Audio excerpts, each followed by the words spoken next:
finales, que es el concepto, que es el centro de este tema. ¿Les parece?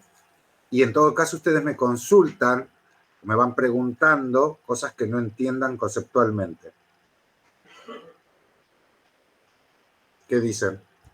¿O quieren que se los pase todo de entero? 48 filminas. No, lo vemos así, por mí, no sé.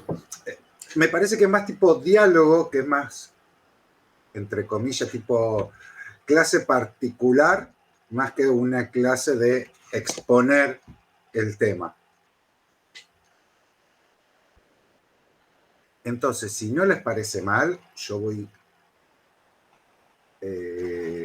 a arrancar. Comparto. Yo igual después le subo el Power.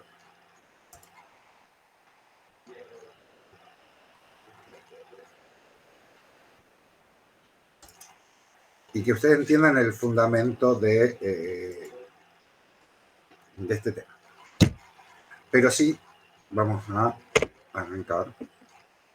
Bueno, lo primero. Hasta ahora, nosotros habíamos visto, o sea, cuando hablamos de los sólidos, cuando digo sólido no necesariamente me refiero a un cuerpo rígido, ¿sí? Sino a cosas que tengan sustancia. Nosotros hemos recorrido en mecánica esta rama, ¿sí?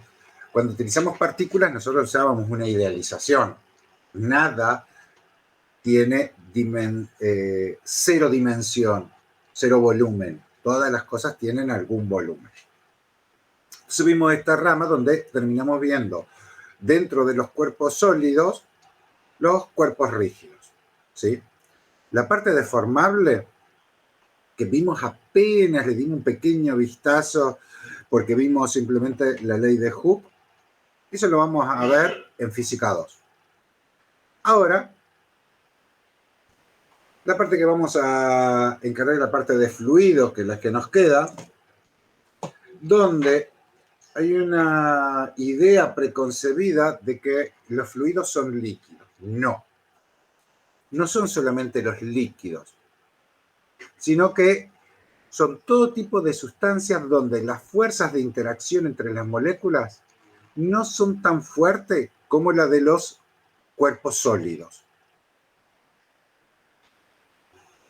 Son lo suficientemente fuertes como para mantener unidas las moléculas. Es decir, yo tengo un poco de agua y trata de estar más o menos junta, o tengo un poco de gas y trata de estar más o menos junto.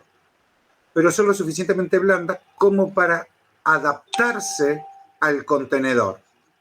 ¿Sí? Veamos. Si yo pongo líquido en un recipiente, va a tomar la forma de ese contenedor. Lo mismo si pongo un gas adentro de esta botellita, ¿sí? Va a tomar la forma de la botella. Fíjense que el agua, cuando está como hielo, el hielo queda con su forma. Cuando se derrite, ahí va a tomar la forma del vaso, de lo que sea donde ustedes pusieron el hielo, ¿sí? Entonces, esa es una forma de definir o de notar cuál es la diferencia entre un sólido y un fluido. El fluido es algo que fluye. Aunque no lo crean, hay muchos fluidos muy diferentes entre sí. Como también lo hay los cuerpos rígidos o los sólidos son muy diferentes entre sí. No es lo mismo una madera que un pedazo de metal, ¿sí? Los dos son sólidos, pero uno es más deformable que otro, uno es más quebradizo que el otro, uno permite estirarse y vuelve a la posición original, el otro no. Bueno, con los fluidos pasa lo mismo. Pueden ser gases, pueden ser líquidos, y acá en líquido la separación entre un líquido y un rígido ya es bastante difusa, porque ahí nos tendríamos que meter entre qué sucede con las fuerzas intermoleculares para poder determinar que algo es sólido o es líquido, ¿sí? Por ejemplo, y a eso estaba apuntando, por eso tanta introducción, los vidrios, ¿sí? Los vidrios de las ventanas, de cualquier cosa, aunque creamos que son sólidos, en realidad son líquidos.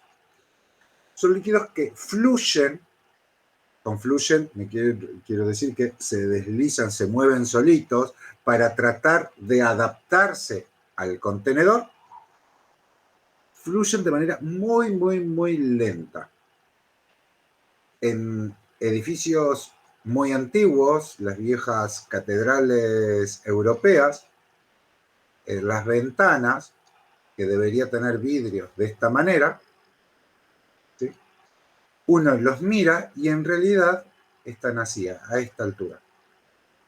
A esta altura me refiero a la fecha. ¿Por qué? Porque se han ido deslizando las capas superiores, ¿sí? Fluyendo hacia abajo, haciendo que se engrosen más abajo que arriba. Ustedes han visto otros tipos de fluidos que también demoran mucho en fluir.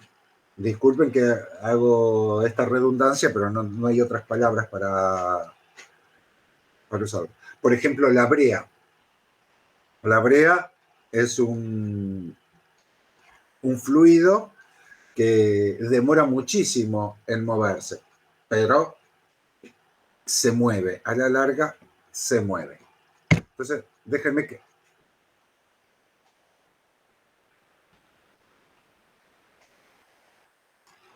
¿Pueden leer esto?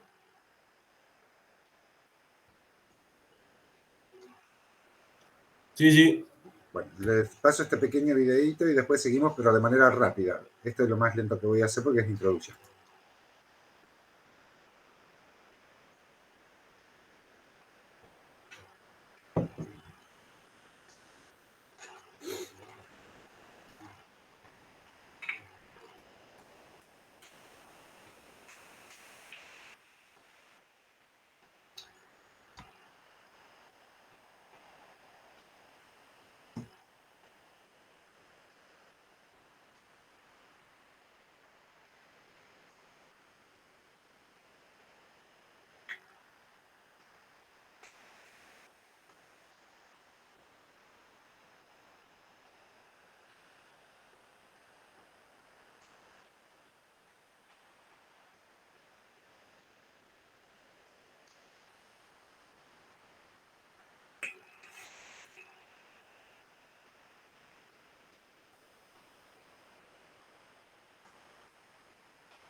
Bien.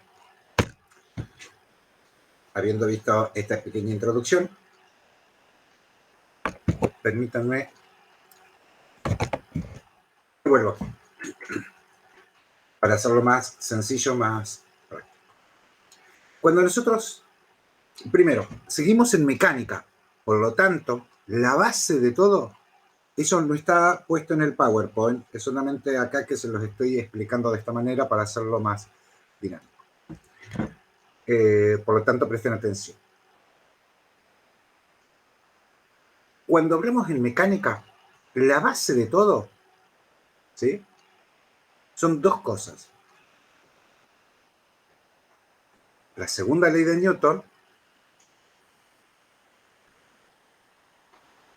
que la podemos ver así si la masa se mantiene constante, y la conservación de la energía.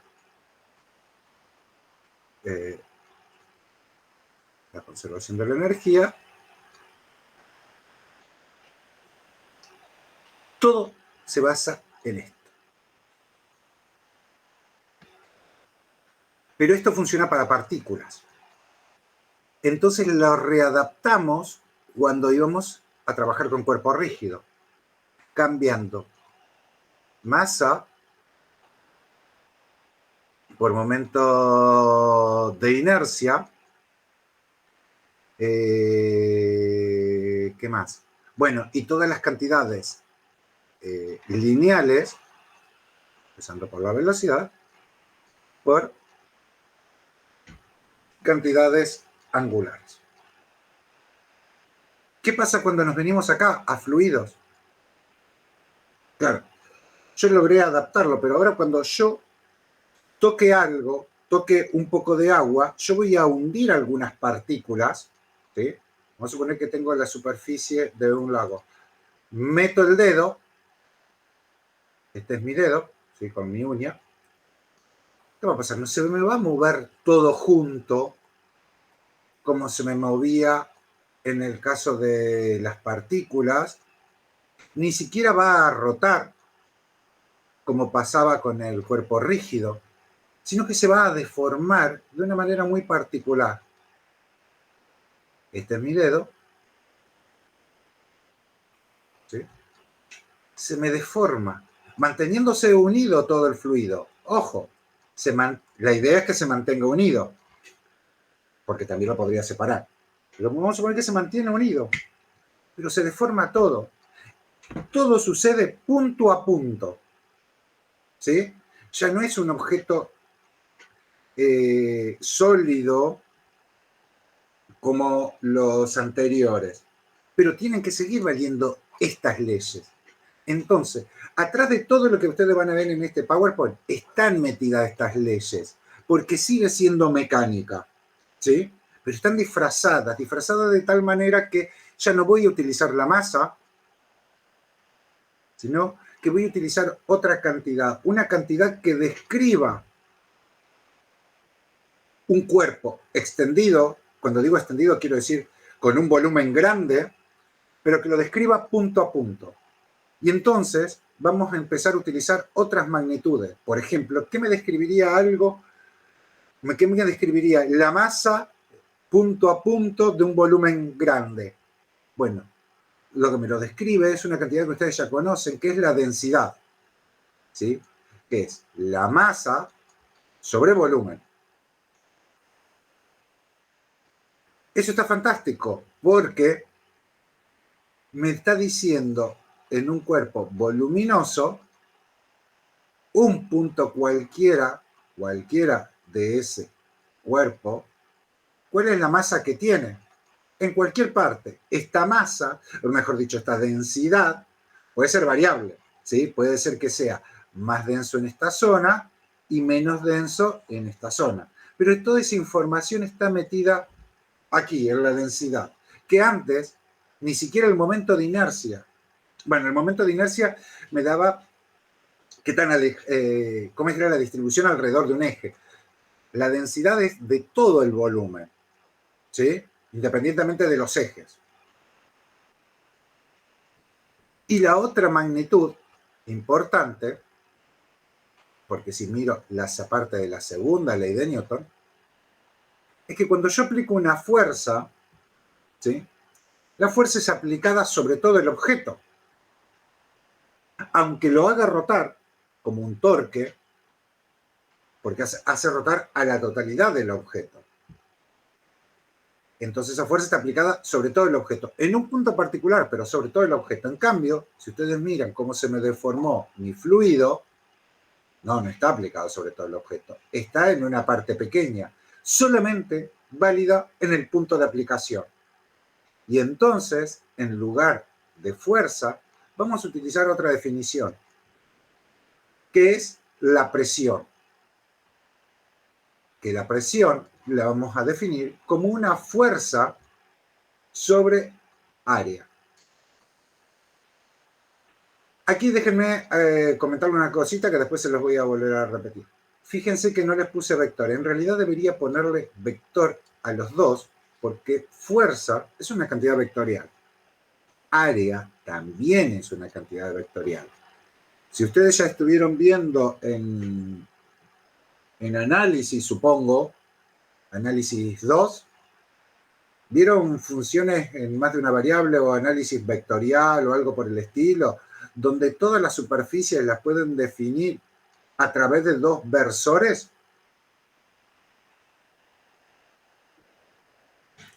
¿Hola? ¿Están?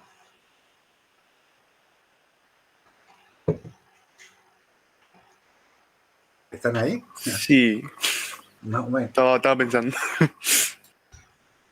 veamos. Yo tengo una superficie cualquiera. ¿Cómo defino la superficie? A través de todos los puntos que la componen. Bien, entonces si yo tomo este eje, este es el eje, vamos a suponer, N, el versor N, que tiene una unidad, y este es el versor, qué sé yo, M. Entonces, este punto, o cualquier otro punto, es una combinación lineal de N y M. ¿Sí?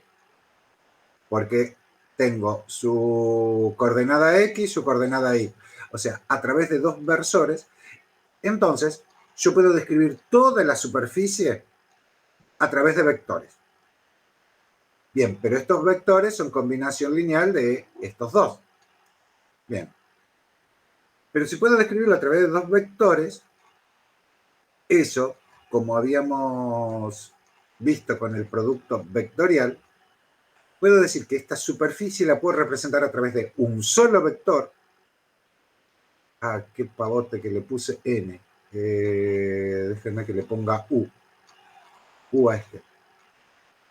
Entonces, la superficie la puedo definir a través de un vector perpendicular a la superficie, ya que la describo a través de muchos vectores, qué sé yo, y no le estoy haciendo clase de matemáticas, solamente para recordárselo.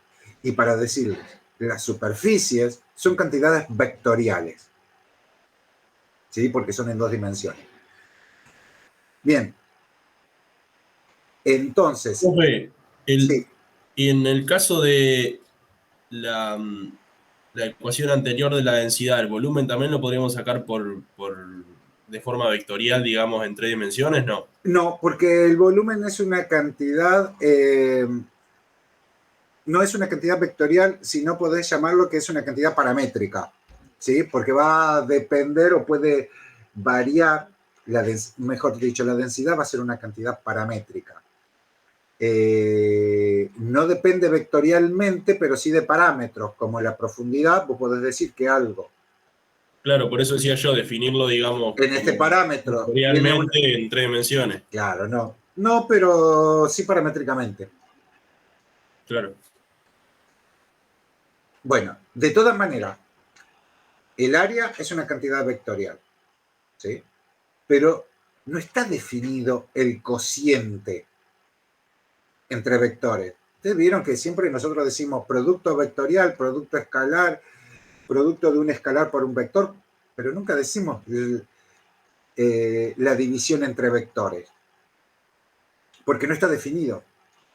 Entonces, ¿qué es lo que se hace? Bueno, yo multiplico por A y divido por A, que esto es multiplicar por 1, y entonces A por A me queda arriba F por A sobre A al cuadrado.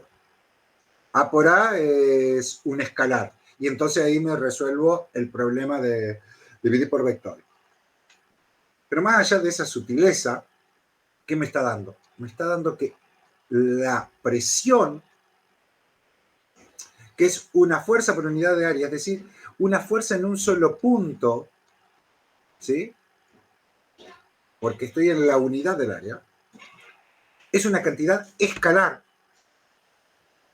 ya no voy a estar trabajando en fluido con cantidades vectoriales, sino con cantidades escalares. ¿Y por qué es eso? Porque ya las presiones, todo esto está en la filmina, pero se los estoy diciendo de antemano. Vamos a suponer que yo aplico una fuerza acá. Esta fuerza tiene una componente horizontal y una vertical.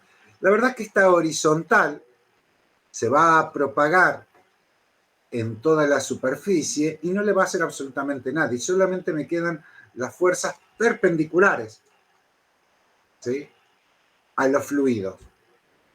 Acá lo estamos viendo como que esa fuerza que yo le hago, como la que le hice en este lugar, la hago sobre una interfaz entre aire y líquido. Pero también sucede adentro, porque es molécula a molécula, ¿sí? Por ahí es medio difícil conceptualmente de absorberlo, pero a la larga se acostumbra. Más que nada eso, más que nada costumbre.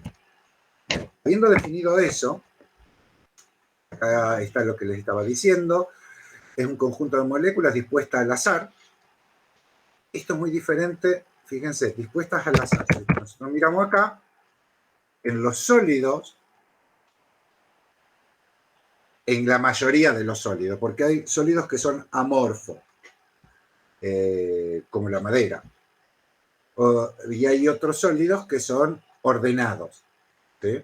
Pero en los fluidos siempre es al azar, siempre están al azar, no están ordenados, no tienen estructura cristalina, FCC, BCC, o sea, cúbica centrada en las caras, hexagonal, cúbica centrada en el cuerpo, nada de eso, ¿sí? Siempre son estructuras aleatorias. No resiste la deformación, ¿sí?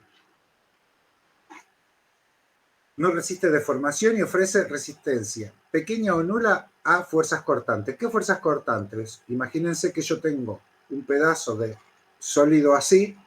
Si yo le aplico una fuerza en esta dirección, es una fuerza cortante, el fluido se me deforma de esta manera. Si fuese un sólido, con lo que habíamos visto antes, se mueve todo el bloque. En cambio, los fluidos no, se van moviendo capa por capa, ¿sí? Es completamente deformable y toma la forma del recipiente, eso es lo que les comentaba. Y se puede ejercer, la fuerza que se puede ejercer efectivamente es una fuerza normal a la superficie. ¿Por qué? Porque la otra lo único que hace es desplazar las capas. Por eso la única fuerza efectiva termina siendo la vertical, porque la horizontal o la que es paralela al fluido lo que hace es deformarlo, haciendo que se deslice una capa de fluido sobre la otra. Bien, acá les comentaba lo de la densidad, masa sobre volumen. Las densidades pueden ser muy variables dependiendo el medio. La densidad es una magnitud escalar fundamental. Bueno, muchas veces se utiliza el peso específico, ¿sí?, que en lugar de masa es el peso sobre el volumen. Eso dependerá de la utilidad que yo le voy a dar a mis cuentas, pero es muy pavote eso. Y ahora vamos a ver un par de propiedades particulares. Una de las propiedades más importantes, y a pesar de eso solamente vamos a ver una pequeña ecuación, pero mucho no nos va a afectar, es la fluidez. ¿Qué tan fácil puede fluir? Y eso se debe a la viscosidad de los fluidos. La viscosidad de los fluidos podemos pensar que es una fricción interna, es decir, un roce interno entre las partículas. Supongamos que estas son las partículas, ¿sí?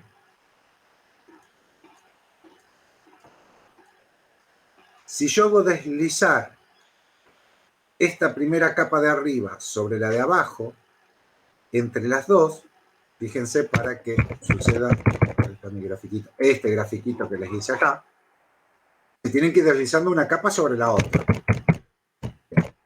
Cuando se desliza, muy posiblemente haya un tipo de roce, si ustedes quieren, pero ese roce se debe a las fuerzas que había entre cada una de las moléculas. Hay una fuerza acá, una fuerza acá, una fuerza acá y una fuerza acá. Claro, si este pasa a este lugar, esta pasa a esta pasa a este, se tiene que romper cada una de esas uniones, ¿sí? Y formarse una nueva en la molécula de al lado. Bueno, ¿qué tan fuertes son esas junturas, esas uniones?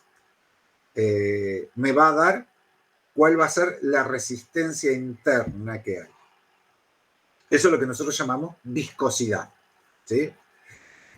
A mayor viscosidad, obviamente, menor fluidez. Esto, bueno, esto naranja pueden imaginar, qué sé yo, que es aceite o que es miel. Comparado con el agua, definitivamente es más viscoso y fluye menos, ¿sí? Le cuesta más. Lo que le pasaba al vidrio, las junturas, las uniones químicas que los mantienen unidos, fuerzas de cohesión, son muchísimo más fuertes y entonces le cuesta más fluir. Es más, le lleva siglos fluir. Y ¿sí? Esa viscosidad definitivamente depende de la temperatura. Piensen en la miel. Si ustedes la calientan, ¿sí? Ustedes están ablandando las uniones químicas, las están liberando y entonces permiten que fluya más rápido. O la brea. Los días de calor, no sé si les ha pasado alguna vez que días de verano donde hay más de 30 grados, las junturas del pavimento se hacen blandito. ¿Por qué? Porque esa brea se ablandó debido al calor. Esas son las moléculas que se han, las uniones de las moléculas que se han roto y permiten una mayor fluidez. Bien, acá les muestro, bueno, fíjense cómo está dependiendo de la temperatura, por ejemplo, en el caso del agua o del aire. Bueno, acá tengo el de la glicerina. A menor temperatura, menor fluidez tiene. Las unidades, ahora después más tarde los vamos a ver apenas en una sola formulita, es unidades de presión por segundo. No importa. Bueno, y la unidad se mide Poiseuille, que es un físico que se dedicó justamente al estudio de la viscosidad, y la fórmula de él, la única que vamos a ver sobre viscosidad, es la que van a utilizar, es una fórmula totalmente empírica. Bastante más adelante. Propiedad, tensión superficial, otra propiedad muy particular. ¿Qué sucede? Los fluidos están formados por muchas moléculas. Imaginemos esta pequeña molécula. Esta molécula tiene fuerzas, ¿sí?, que la mantienen unida al fluido, dadas por todas las otras moléculas que están alrededor. Vale. Si uno hace la sumatoria, bueno, tiene tantas moléculas de un lado como del otro, sí, por todas partes está rodeada de moléculas. Quiere decir que la fuerza neta sobre esta molécula es nula. Pero ¿qué pasa con esta otra? Tiene fuerzas acá. O sea, está rodeado por moléculas que le hacen fuerza acá. Está bien, acá arriba hay aire. Pero las fuerzas son menores las que le hacen las moléculas de aire.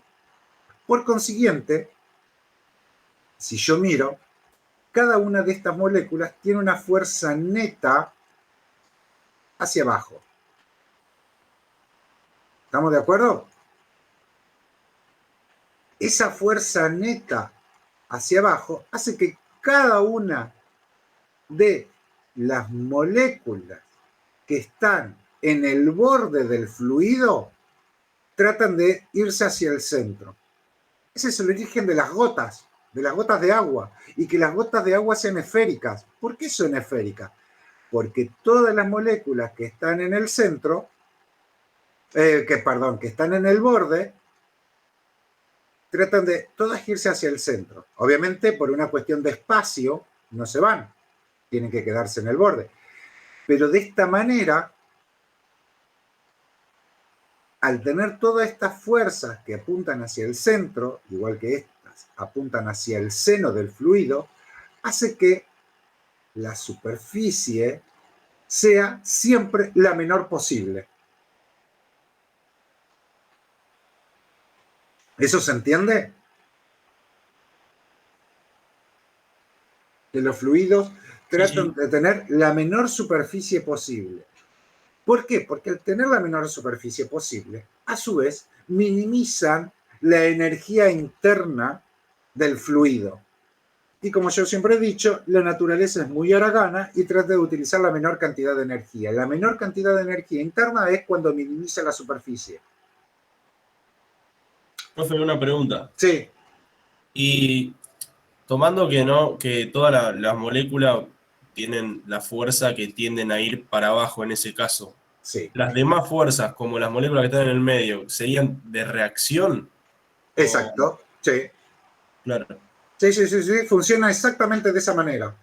Son las fuerzas de reacción. Perfecto. Bien. Pero esto trae como consecuencia un fenómeno muy particular, que es lo que nos llamamos la tensión superficial, la fuerza de tensión superficial. Claro, fíjense, yo tengo una superficie, perdón, quería ponerla así, lisa, y agarro y le meto el dedo como recién y lo hundo. ¿Qué pasó con la superficie? Se hizo más grande. ¿Sí? Antes la superficie era así cortita. Ahora hice una superficie más grande. Eso no le gusta a los fluidos. Entonces, ¿qué hace? Hace fuerza para arriba para tratar de enderezar. Tratar de enderezar y volver a la menor superficie posible. ¿Ok? Bien.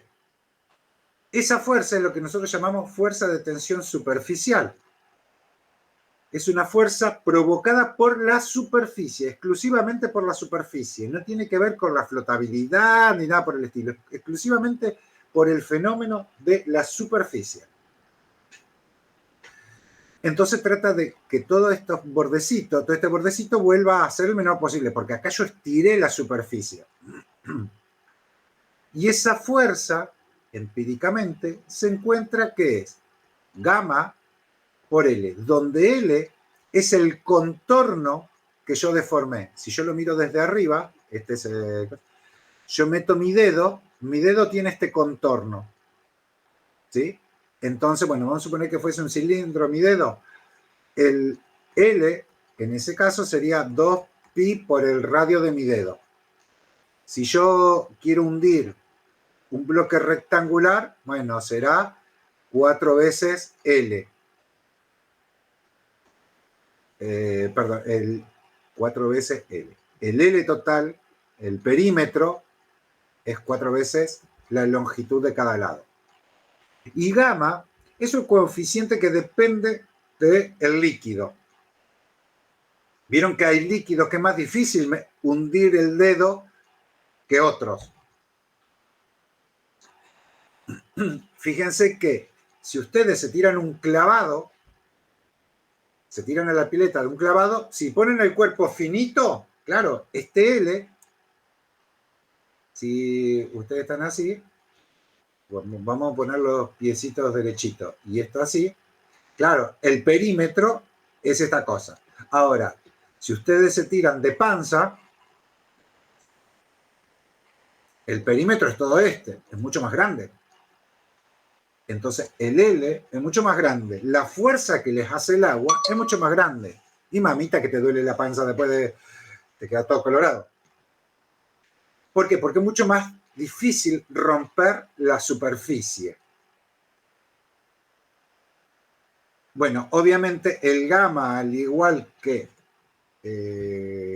la viscosidad, que es esa fuerza que mantiene las moléculas unidas, depende de la temperatura. Ese fenómeno justamente es el que hace que yo coloque ciertos objetos que se apoyan sobre la superficie. El caso típico es el del mosquito. Yo tengo una superficie de agua y le meto un mosquito. Bueno, no me va a salir un mosquito, pero bueno, el mosquito es un insecto. Los insectos tienen 6 patas. Todos los insectos tienen 6 patas.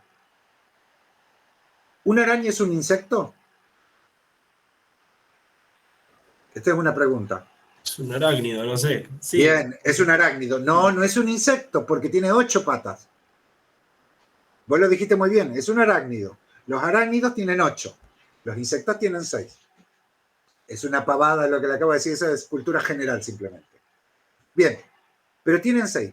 Entonces, fíjense que cada una de estas patitas, si pensamos que se apoya en un solo punto, cada una de esas patitas, bueno, perdón, primero, el peso del insecto va para abajo.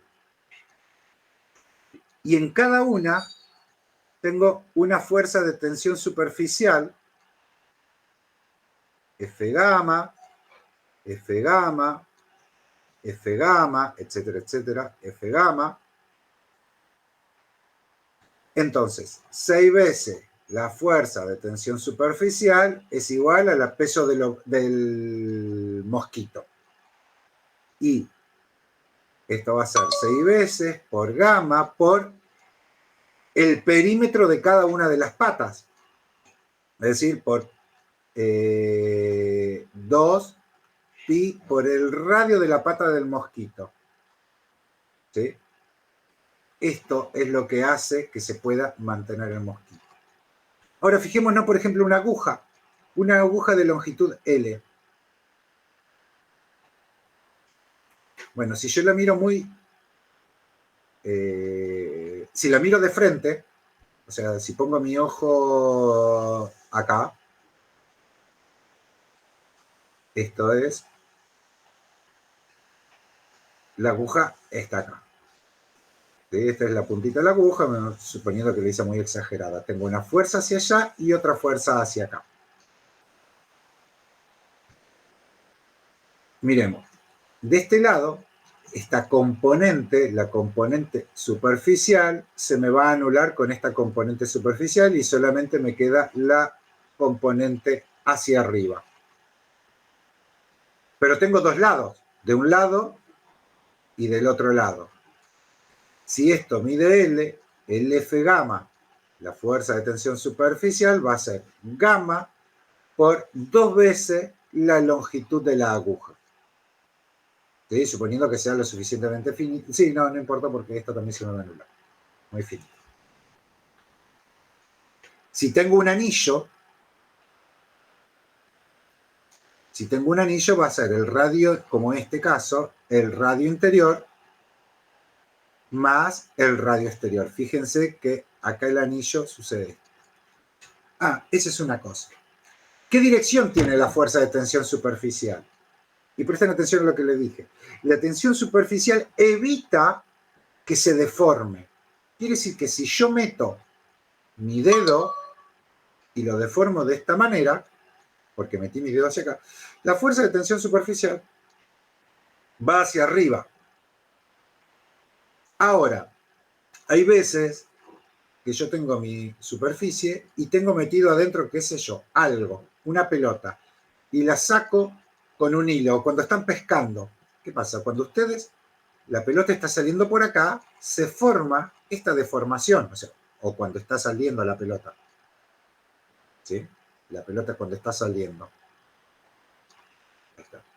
O el pescado, en este momento ya es pescado, ya no es un pez, es pescado, está saliendo. Ustedes lo están deformando hacia arriba, la tensión superficial va hacia abajo.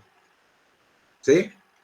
Es igual la fórmula, gamma por L, pero la fuerza de tensión superficial va a ir hacia abajo. Entonces, dependiendo en qué sentido ustedes lo están deformando, es la dirección de la fuerza de tensión superficial. Es parecida a la fuerza de roce. No, ¿en qué? Y en que se opone al movimiento. Bueno, sí, pero esto no es al movimiento, es a la deformación. Está bien, en que se opone. en eso solamente, en la palabra oponerse. ¿Sí? Pero tiene que ver, y que, sí, en la otra cosa que se parece es que uno tiene que pensar muy bien cómo está deformando la superficie y de acuerdo a eso, en qué dirección pongo la fuerza de tensión superficial. Bien, justamente esto es lo que hace, lo que produce la capilaridad. Hace que los líquidos suban, ¿sí? O bajen a través de tubos pequeños o de dos superficies muy próximas entre sí. ¿Por qué? Justamente tengo nuevamente el problema de las fuerzas intermoleculares. Está bien, las de aquí de la superficie son las fuerzas que hay entre las moléculas de la superficie. Pero claro, el sólido que compone los tubos, ¿sí? También le hace fuerza. Entonces, claro, como el material es otro, el tipo de fuerza es distinto y la magnitud es distinta. Entonces, esa fuerza entre el líquido y el sólido son distintas a las fuerzas del líquido, las fuerzas intermoleculares internas. Esas son fuerzas que se llaman cohesivas, ¿sí? Ahora, dependiendo cuál sea mayor o cuál sea menor, ¿sí? Si esta fuerza es entre líquido-líquido o líquido-sólido, cuál es el mayor, van a producir meniscos hacia arriba, perdón, meniscos hacia arriba, menisco es esa vueltita que se le da, o menisco hacia abajo. Ustedes han visto que cuando llenan un vaso este es el vaso, ¿sí? Les queda un bordecito así, redondeado. Bueno, esos son los meniscos que se forman y están producidos justamente por estas fuerzas que hay. Por un lado, líquido-líquido y por el otro lado, líquido-sólido. Ahora, si estas fuerzas líquido-sólido, las que aparecen acá al costado, son muy grandes comparadas con esta, ¿qué va a producir? Y va a producir una fuerza neta hacia arriba. Eso es lo que llamamos capilaridad. Ahora, ¿cuál es la fuerza que hay hacia abajo? Solamente el peso de la columna de líquido es lo único que la mantiene hacia abajo, que hace que se vaya todo hacia abajo. Es el peso del líquido. Entonces empieza a jugar esta fuerza contra esta fuerza. La que gana va a hacer que o el líquido suba o que el líquido baja. Si el peso es muy chiquito, comparado con las fuerzas que produce el material, entonces el líquido va a subir. Si uno tiene en cuenta eso, ¿sí? Agarra, se pone a calcular cuál es la fuerza de tensión superficial. La fuerza de tensión superficial se va a dar por el borde del líquido. El borde del líquido va a ser exactamente el borde del tubo. Y esos 2pi por el radio. Bueno, por el coseno del ángulo. Muy bien.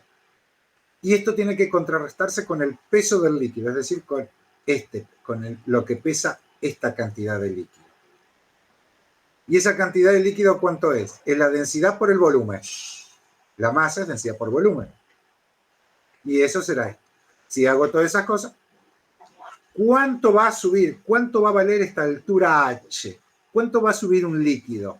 Bueno, puedo obtenerlo a través de la ley de Joule, simplemente habiendo hecho esta cuentita, despejo el H y obtengo acá. ¿Sí? Hay veces que esto me termina dando un H negativo, porque el gamma me puede dar negativo, o porque el teta me puede dar negativo. Entonces lo que sucede es que se me hunde el líquido. Todos estos fenómenos seguro que lo han visto en la vida cotidiana. Es más, este fenómeno es por el cual, bueno, utilizan las pipetas cuando den clases de química, es por el cual ¿cómo es que se llama? Algunas Si ustedes ponen un hilo en un vaso con agua, van a ver que el agua sube un poquitito. ¿Por qué? Porque las fuerzas cohesivas entre el líquido y el hilo es más fuerte que el peso de esa gota que está subiendo. Pero sube hasta cierta altura, ¿sí? Porque después el resto del líquido le está tirando hacia abajo. Y también es el motivo por el cual las plantas absorben. Por eso cuando riego, yo con mojar el agua, con mojar la tierra es suficiente. Porque tienen un proceso de capilaridad y hace que el agua suba hasta arriba. No necesito mojar las hojas. Eso no es necesario. Las plantas, por capilaridad, absorben el agua de la tierra. Bueno, la presión es todo lo que les comenté, plan. Les dije que era perpendicular, todo es eso. Era un solo punto, por eso el área tiende a cero. Son solamente fuerzas perpendiculares. Ahora, lamentablemente, los humanos somos así y no nos hemos puesto de acuerdo en una sola forma de medir la presión. Y hay muchísimas formas de medir la presión, más que medir longitudes o temperatura. Bueno, temperatura tenemos básicamente 4 formas. Richter, Kelvin, grados centígrados y Fahrenheit. En cambio, presiones tenemos muchas formas de medirlo. En general, el sistema internacional es un pascal, a través del pascal, que el newton por metro cuadrado es lo más fácil que hay. Pero después podemos medir en la atmósfera. ¿Por qué? Porque los días habituales tenemos 101.325 pascales, pero decir esta cifra cada vez que me dan el pronóstico del tiempo es una porquería. Entonces utilizamos atmósfera, una atmósfera, dos, bueno, ¿qué lo dicen en los pascales? Hablen de hectopascales, 101 hectopascales. Recuerden que, sí, hectopascales hablan, sí. Bueno, el Thor, esto es en honor a Torricelli, porque él inventó un método para medir libra por pulgada cuadrada, eso no va a ser para el sistema internacional, que son los PSI. Esto es lo que utilizan en las gomas. Si alguien tiene que ir a inflar las gomas del auto, se fija cuánta presión le mete en PSI. Milímetros de mercurio, eso lo vamos a ver en un ratito.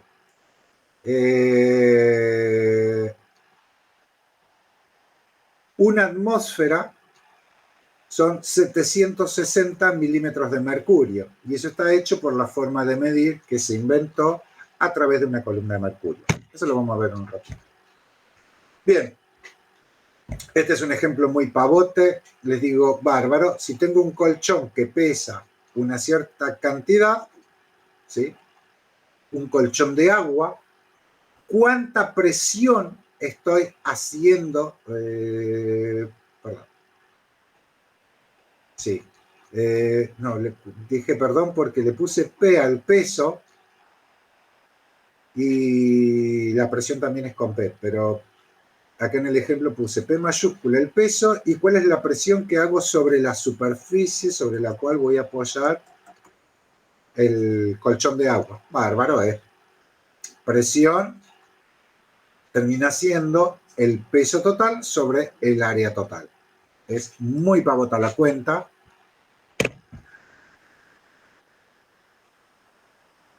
La otra cosa, que algo que ya había dicho, la presión siempre, recordemos, no importa, siempre la voy a dibujar como una flechita. Ojo, no confundamos. Siempre lo dibujo como una flechita, pero es una cantidad escalar. Y la presión siempre es perpendicular a la superficie. Fíjense que en un bloque la presión es perpendicular a la superficie y contra los bordes del contenedor siempre va a ser perpendicular a la superficie. ¿Por qué los globos tratan de ser redondos? Bueno, el globo trata de ser redondo porque le estoy haciendo presiones siempre perpendiculares a la superficie. Redondo, más que redondo, esférico. ¿Sí?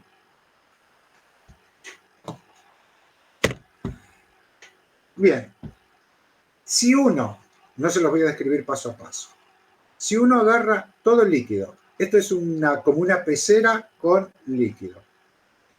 Y agarra dentro de esa pecera una pastilla del mismo líquido, ¿sí?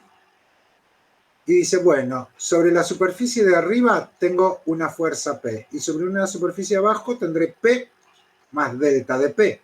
¿Por qué digo más delta de P?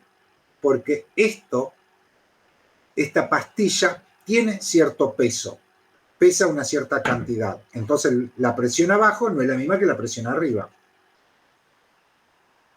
¿Sí?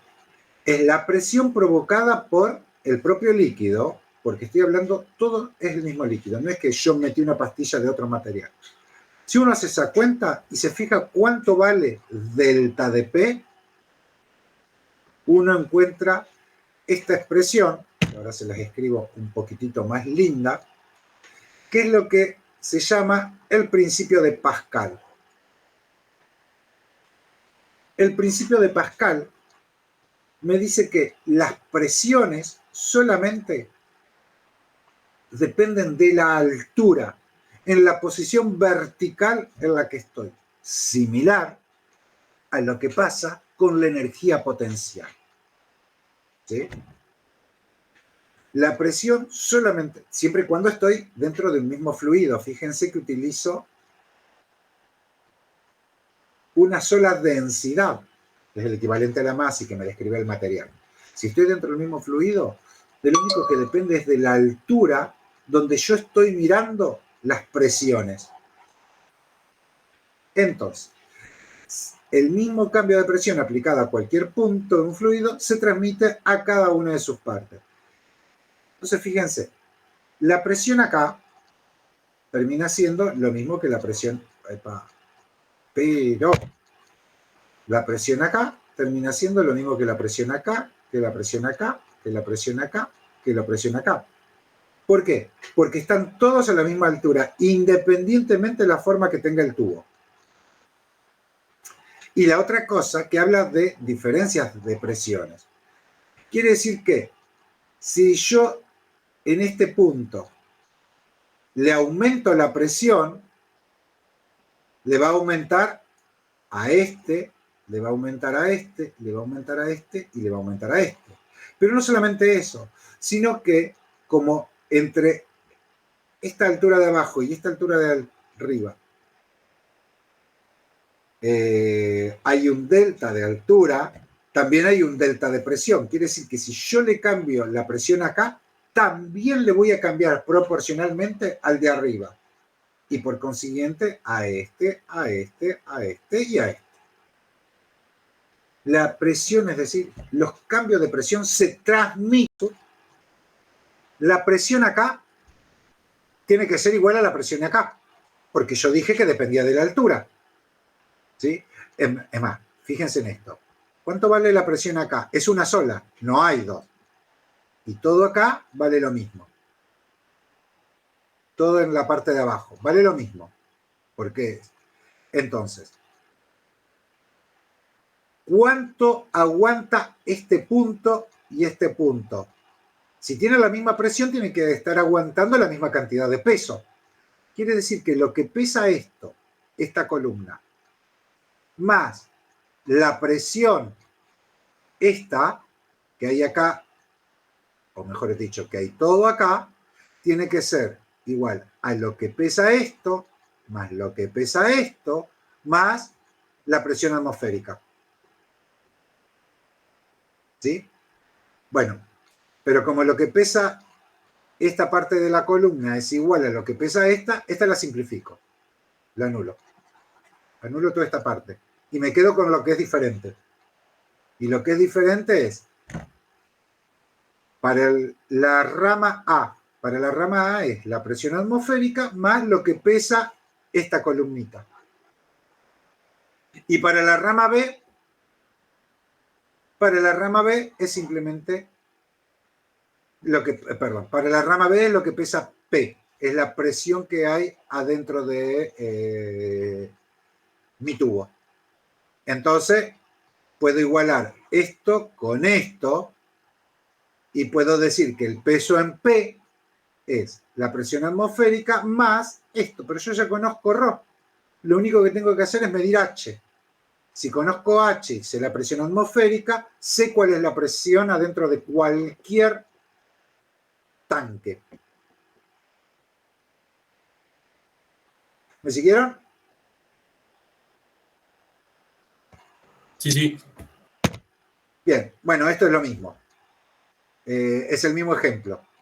Lo que pasa es que ahora, ¿qué hago? Le pongo dos líquidos distintos. Si yo quiero conocer la densidad, por ejemplo, del bromuro de amilo,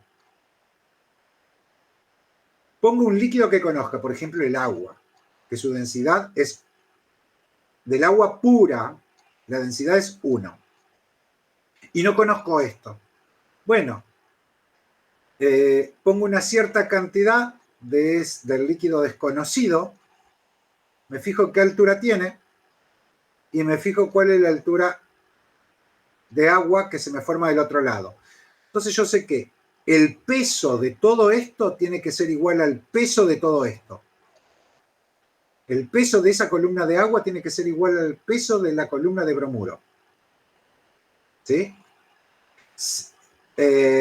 La parte de presión atmosférica de este lado es igual a la parte de presión atmosférica de este lado, así que se me simplifica. Yo digo, el peso de la columna 1 igual al peso de la columna 2.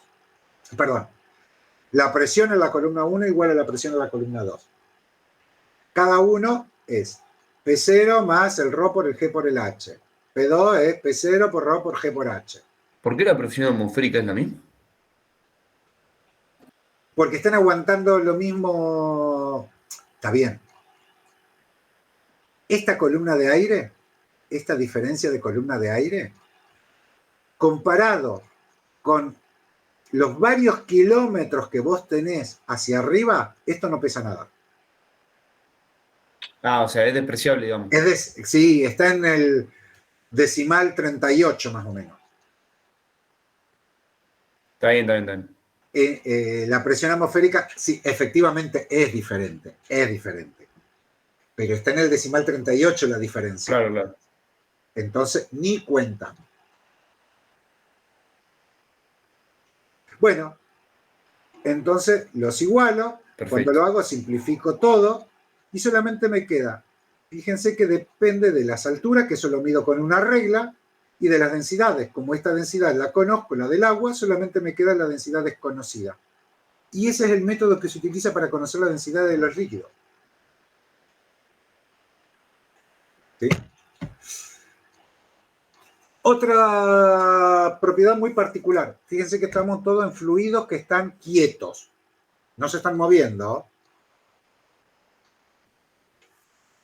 Y todo tiene que ver, si ustedes van prestando atención, que todo esto sale por sumatoria de fuerza, porque le estoy diciendo, a la larga, el peso acá es igual al peso acá. Estos son sumatorias de fuerza.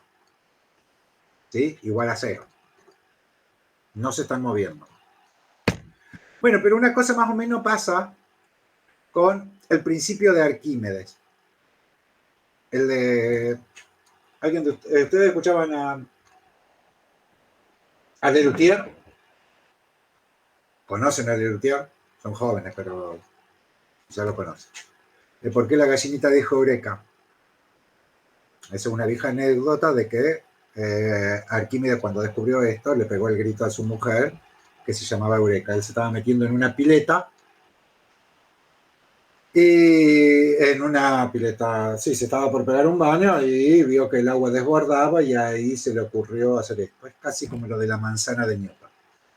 Una leyenda, pero bueno, que todo el mundo se lo acuerda.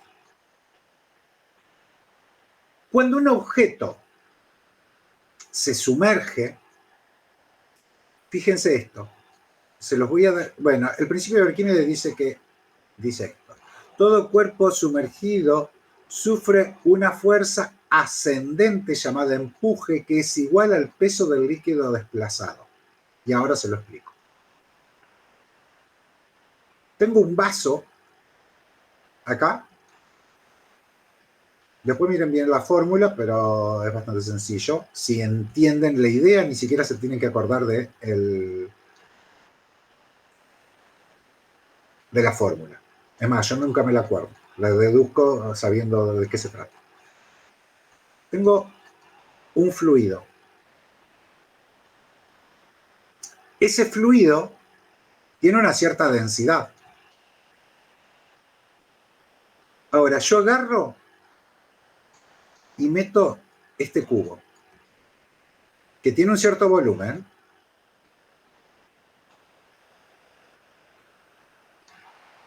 Es un fenómeno muy particular que se podría deducir, pero vamos a dejarlo como un principio,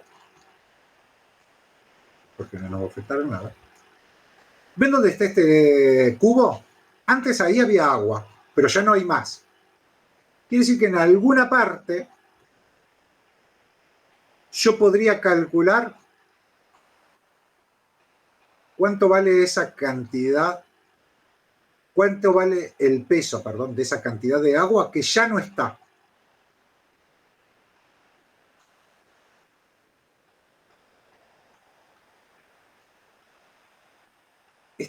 Esta cantidad de agua tiene cierto peso. Bueno, resulta que el cubo, al estar sumergido en un fluido, sufre una fuerza ascendente. Siempre es una fuerza ascendente que le llamamos E por empuje. En inglés le ponen B. Ascendente. Tal que el módulo de E es igual al módulo de P. ¿Sí? Sufre una fuerza ascendente igual al peso del líquido que desplazó. Obviamente, si el objeto que yo hundo es más chiquito, desplaza menos líquido y por lo tanto el empuje será más chiquito. Esto es lo que produce que, por ejemplo, que los barcos floten. No es la tensión superficial, es el empuje. ¿Me siguieron? Sí, sí. ¿Y por qué? O sea que si ponele. Bueno, ¿por qué no actúa la tensión superficial, por ejemplo? Perdón. Porque si Dale, tuviéramos el sí, peso me del barco, pero en una menor área, se hundiría el barco. Por más que tengamos. ¿Cómo? Que digo, ¿por qué en el barco no actúa el empuje y no la tensión superficial? Porque, por ejemplo, que tengamos la misma masa del barco, pero en un área menor apoyada en el agua. ¿No se hundiría el barco porque sigue actuando el Pero la empuje? tensión superficial, en ese caso, o sea, lo que tiene es que la fuerza de tensión superficial es muy chiquitita comparado con el peso del líquido.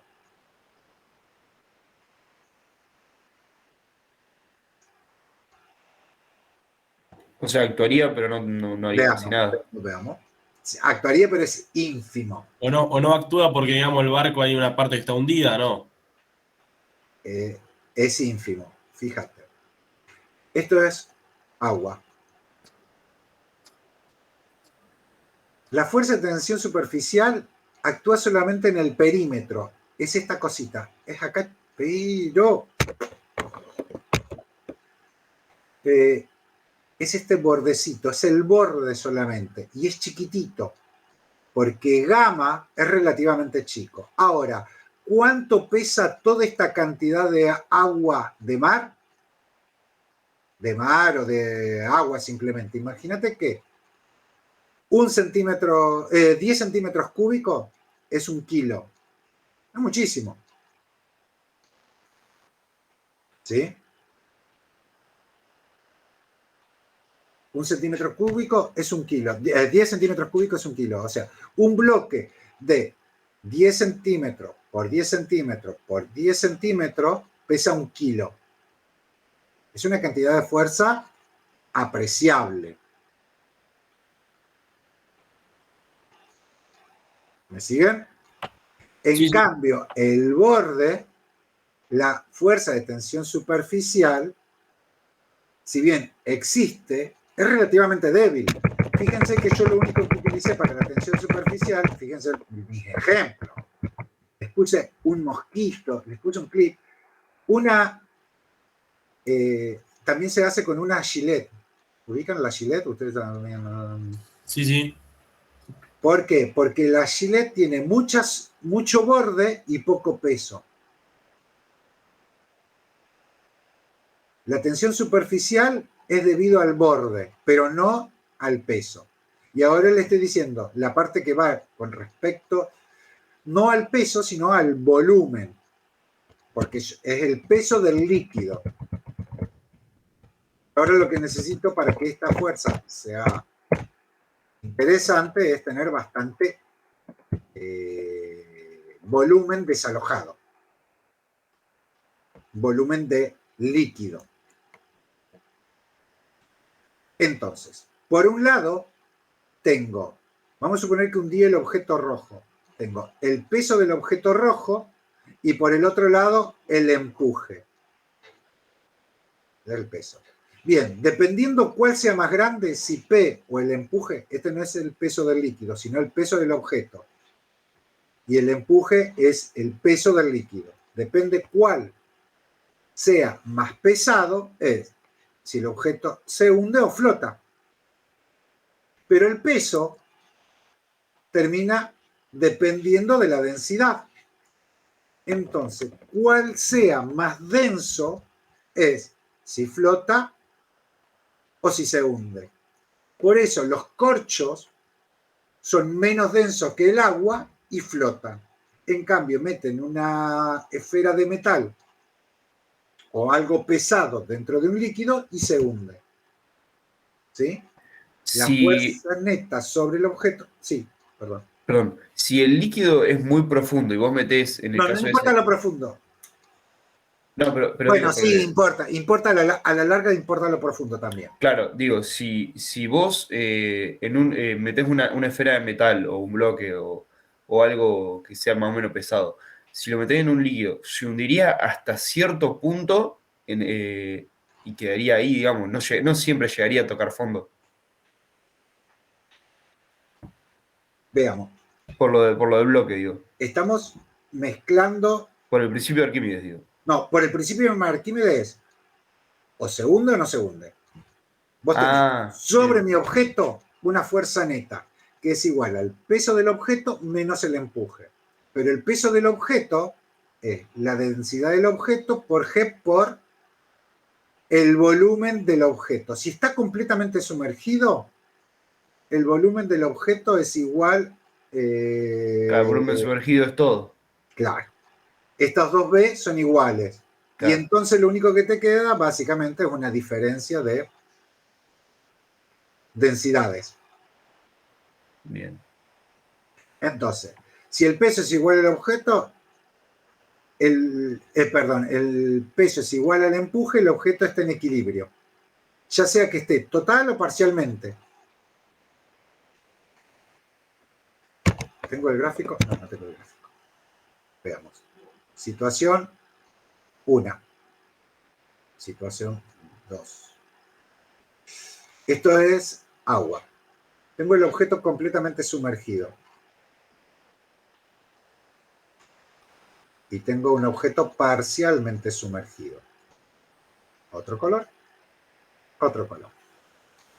¿Cuál es el volumen del objeto? Este. ¿Cuál es el volumen del objeto? Este. ¿Cuál es el volumen de agua desalojada? En este caso, todo. Y en este caso, solamente este. Estoy diciendo que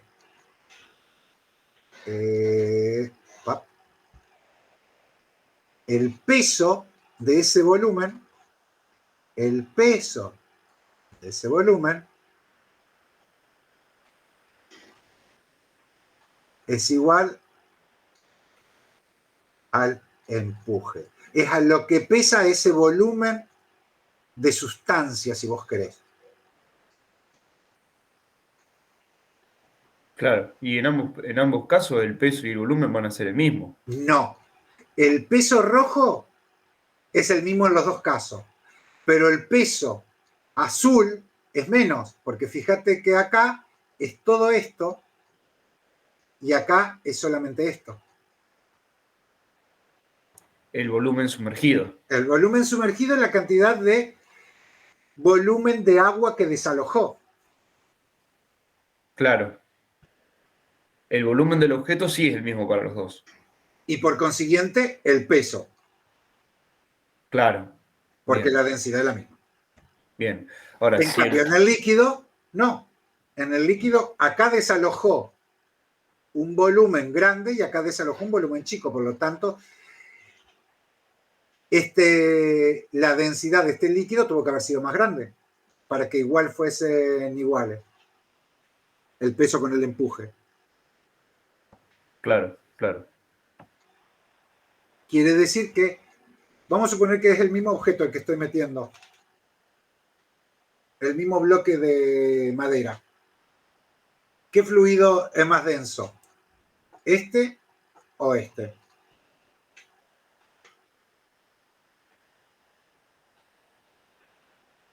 ¿El primero o el segundo? El segundo. Te lo hago de otra manera.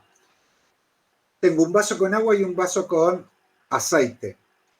Yo pongo un objeto chiquito en el agua, se hunde. Y a lo mejor en el aceite, porque es más denso, no se hunde del todo. Se hunde una pequeña partecita. Y si fuera el Claro. caso que se hunde, por ejemplo, para llegar al fondo, también eso seguro que va a llegar más lento, digamos, va a bajar en el ¿Vamos? aceite.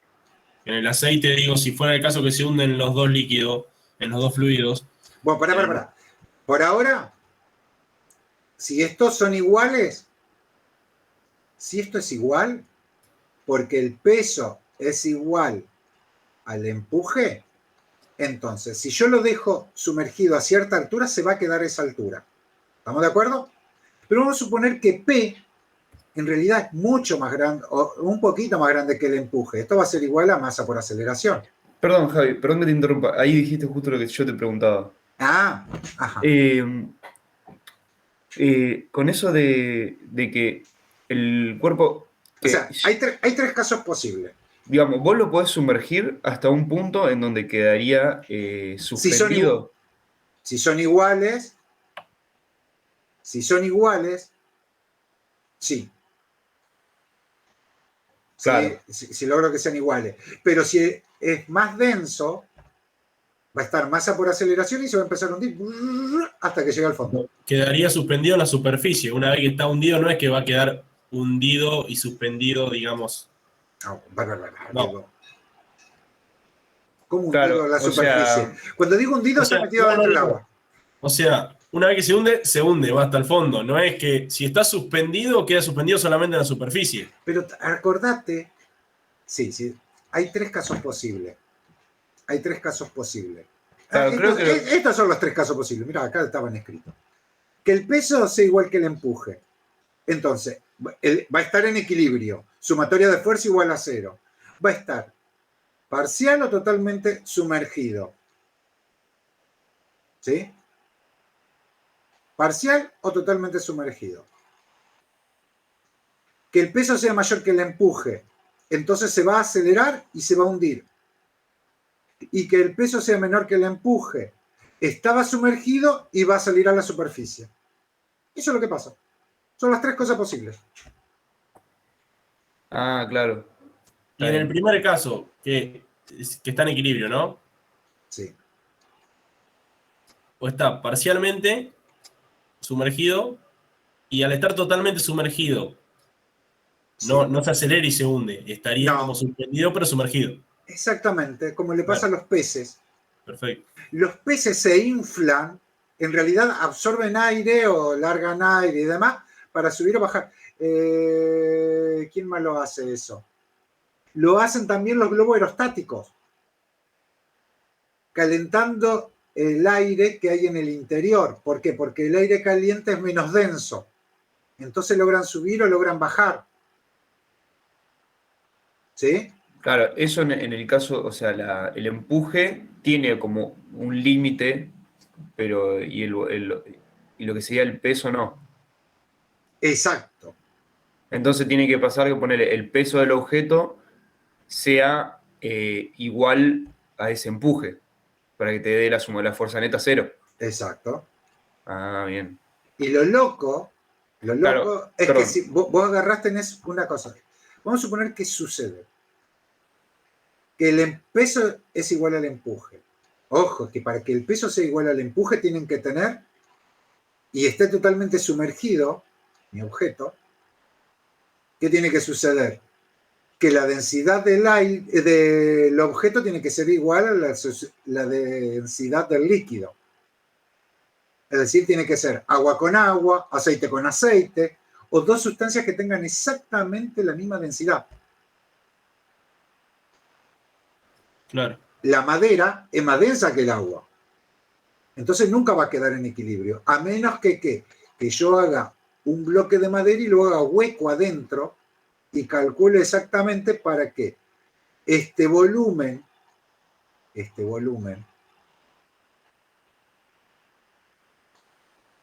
total tenga la densidad del agua.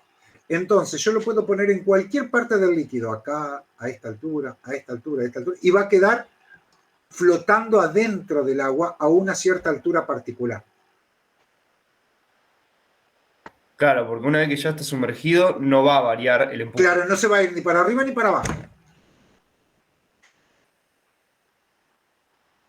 Ah, buenísimo, buenísimo. ¿Sí? Sí, sí. Bien.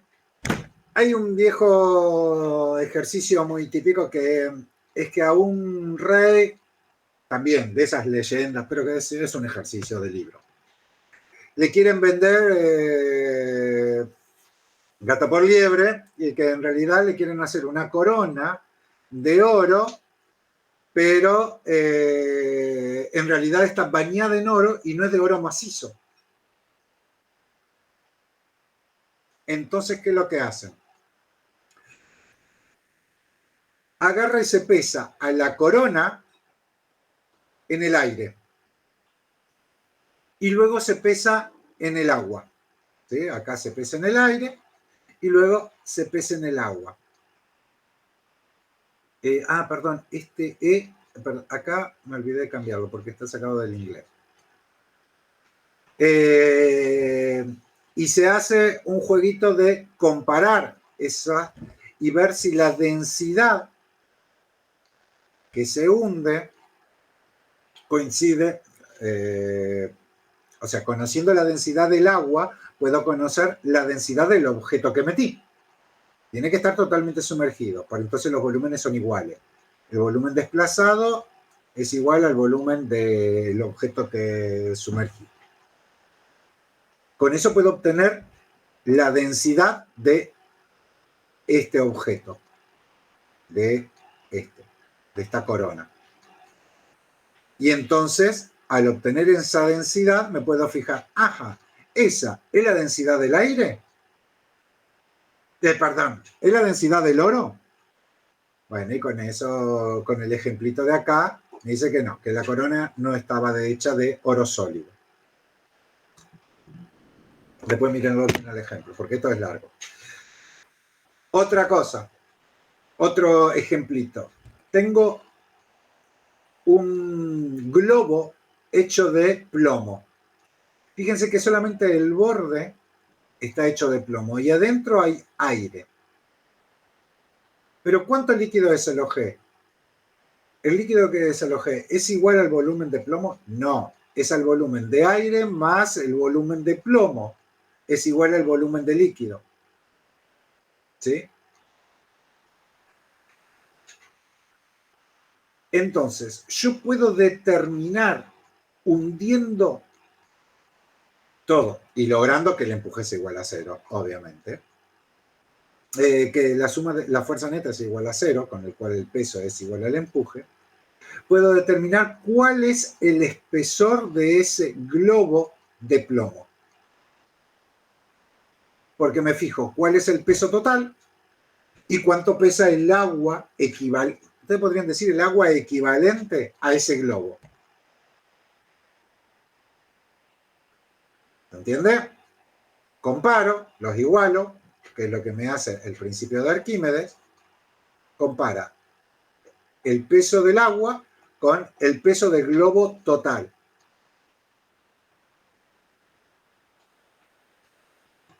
Y con eso determino el espesor de plomo. Bueno, Flotabilidad, bueno, este es un ejemplo de si flota o no flota, lo mismo que hemos discutido. Nada, este video no hace nada, simplemente les tira esto. Acá es donde decimos cambiamos el tema, porque hasta recién era todo fluido en movimiento y acá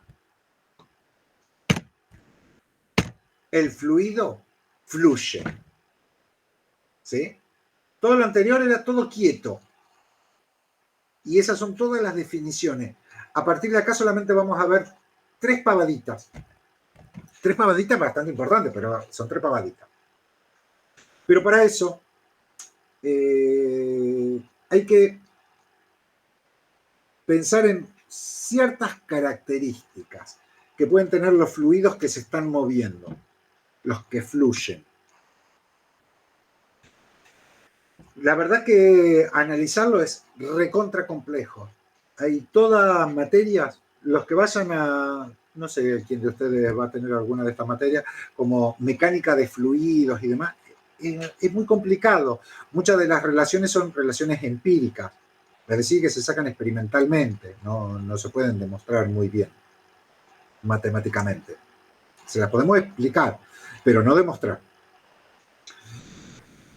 Entonces, hay una serie de cosas que vamos a definir y después vamos a elegirnos las mejores condiciones posibles para trabajar. ¿Sí? Todas las otras se las dejamos para cuando hagan una materia un poquitito más específica. Por ejemplo, ¿qué vamos a definir como flujo estable? Yo tengo, si quieren ustedes, una cañería por donde está pasando el líquido, agua. ¿Sí? Yo digo, en este punto particular, la velocidad ahí no cambia nunca. Si va a 2 metros por segundo, bueno, todo el tiempo va a ir a 2 metros por segundo. Ese hecho particular se llama, es lo que decimos que el flujo es estable. ¿Sí? A lo mejor, si acaba a 2 metros por segundo, a lo mejor acaba a 4 y acá va a 5, y acá va a 5, en este otro va a 5, y acá va a 3, no me importa. Pero en cada punto la velocidad no cambia. No es que la molécula del líquido va a mantener la misma velocidad, no. Es en el lugar geométrico la velocidad se mantiene constante. ¿Ok?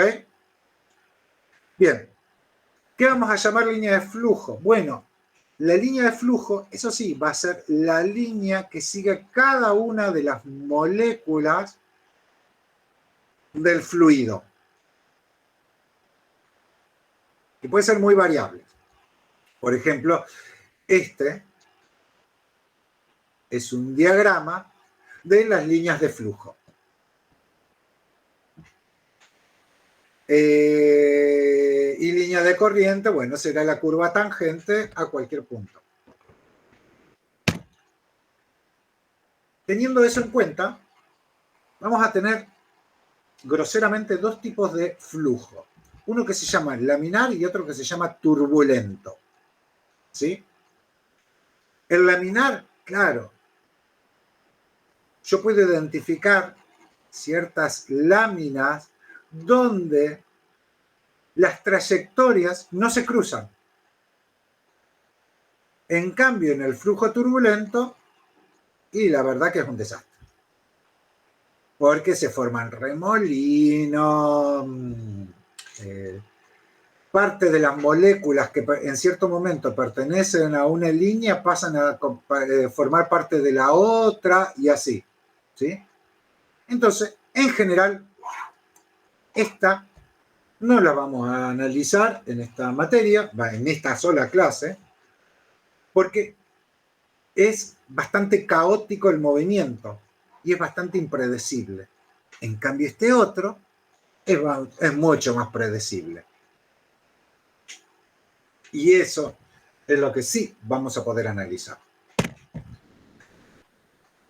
Antes de continuar, la 21ª fórmula sobre viscosidad que vamos a ver es lo que llamamos la ley de Poiseuille.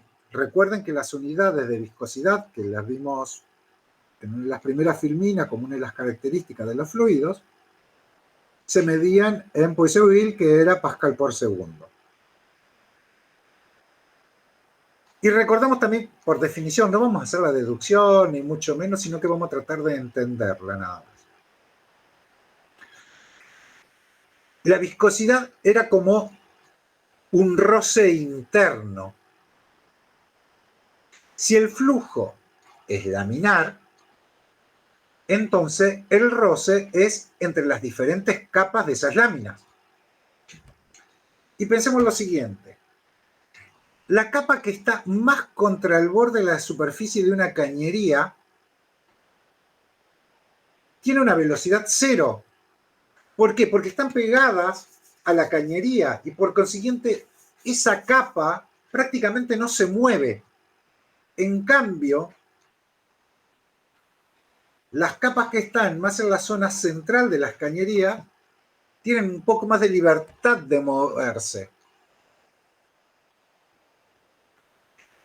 Entonces, se forma un perfil de velocidades, en general, con una forma de parábola, ¿sí? Igual esto sucede en 3 dimensiones, un paraboloide. Donde cuanto más al medio me voy, mayor será la velocidad. Cuanto más al borde me voy, menor será la velocidad.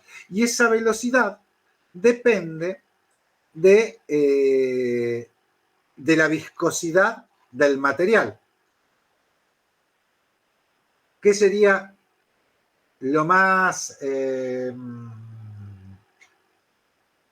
guarango, por decir de alguna manera? Y bueno, que fuese un material ultra viscoso, muy viscoso, con un límite que la viscosidad sea infinito.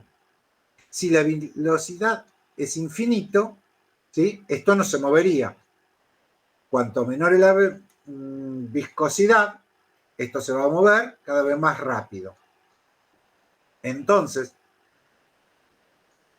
la ley de Poiseuille nos predice cuál va a ser la velocidad en función de una diferencia de presión, porque ya vamos a ver que los objetos se mueven los fluidos se mueven por diferencias de presiones, ¿sí?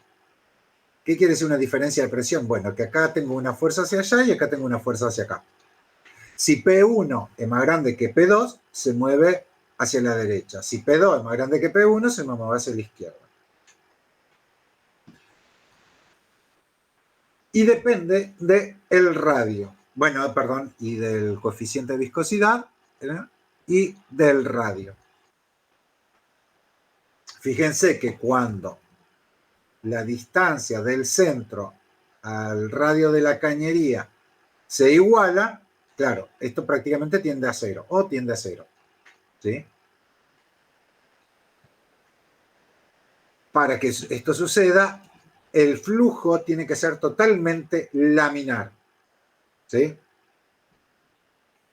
Nunca sucede en la vida real que sea 100% laminar, pero es una muy buena aproximación la ley de Poiseuille.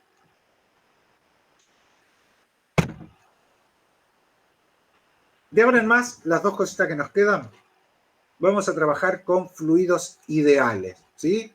Como en mecánica. Bueno, esto también es mecánica de fluido. Como en la otra parte trabajamos con una vaca esférica y sin roce, acá vamos a trabajar con fluidos recontra ideales. Primero, que es incompresible. Que es incompresible quiere decir que la densidad no va a variar. Imaginen que ustedes tienen un globo y otro globo, pero los dos tienen la misma cantidad de gas. Entonces, la densidad acá como es la misma cantidad de gas, la misma cantidad de masa, pero el volumen es más chico. La densidad en este primero es más grande que la densidad en el segundo. Si ustedes achican el globo grande para que tenga el tamaño del chiquito, la densidad aumentó. Bueno, yo no quiero que pase eso. Quiero que la densidad sea constante. Después, que el flujo sea estable. Es decir, la velocidad y la presión no dependen del tiempo. Que sea laminar. Que sea irrotacional, es decir, que no rote tampoco. Que no tenga viscosidad y que la temperatura sea constante. Que la temperatura sea constante porque si no es constante va a cambiar la densidad o va a cambiar la viscosidad. Y no quiero nada de eso.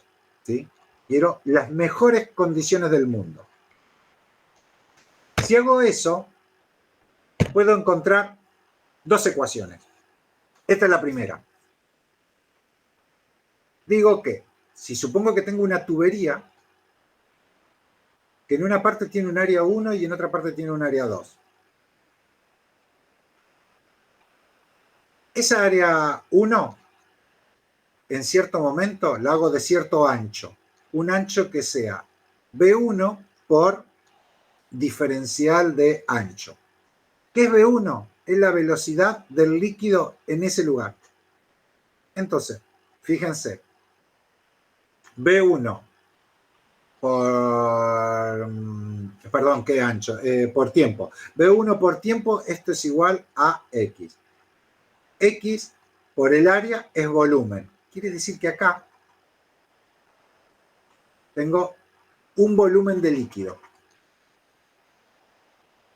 Al final de la cañería hago lo mismo. En un diferencial de tiempo pasa una cierta cantidad de líquido. ¿Cuánto? Todo este volumen. Pero si la densidad se mantiene constante, quiere decir que no se comprimió ni nada, el volumen que había acá por unidad de tiempo tiene que ser igual al volumen que hay acá por unidad de tiempo. ¿Por qué? Porque la masa se tiene que mantener constante, la masa se me conservó. Si sucede eso, área por volumen, que esto es lo que llamamos flujo o caudal, acá estaba flujo o caudal, se mantiene constante. Entonces, esta ley que sucede cuando la densidad se mantiene constante se llama ecuación de continuidad. Quiere decir que todo lo que entra es igual a todo lo que sale. ¿Sí? Esto funciona, insisto, porque la densidad se mantiene constante. Fíjense que si yo tenía un volumen y después lo comprimo, no entra todo lo que sale.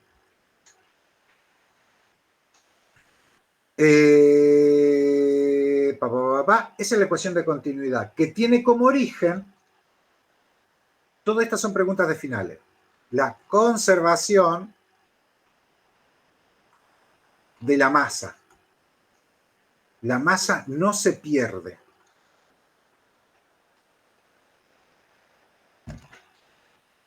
Bien. Nada, este es un ejemplo de cómo calcular en esta catarata. Esta catarata, fíjense la forma que tiene. A ver si lo voy a dibujar en otro color. Verde. En este color. Tampoco se ve el verde. Rojo. Es una catarata en Estados Unidos. ¿Sí? Es parte de las cataratas del Niágara.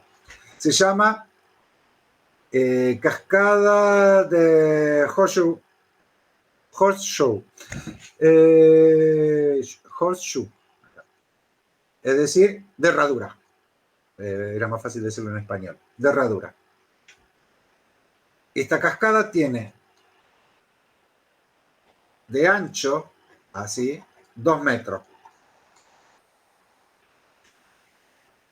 Y creo que tira, cada segundo tira 5.525 metros cúbicos de agua.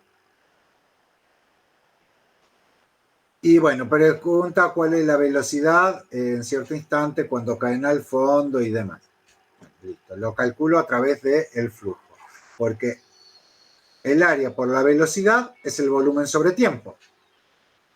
Despejando, saco a qué velocidad cae abajo. Este mismo fenómeno es el que hace que si yo tengo una manguera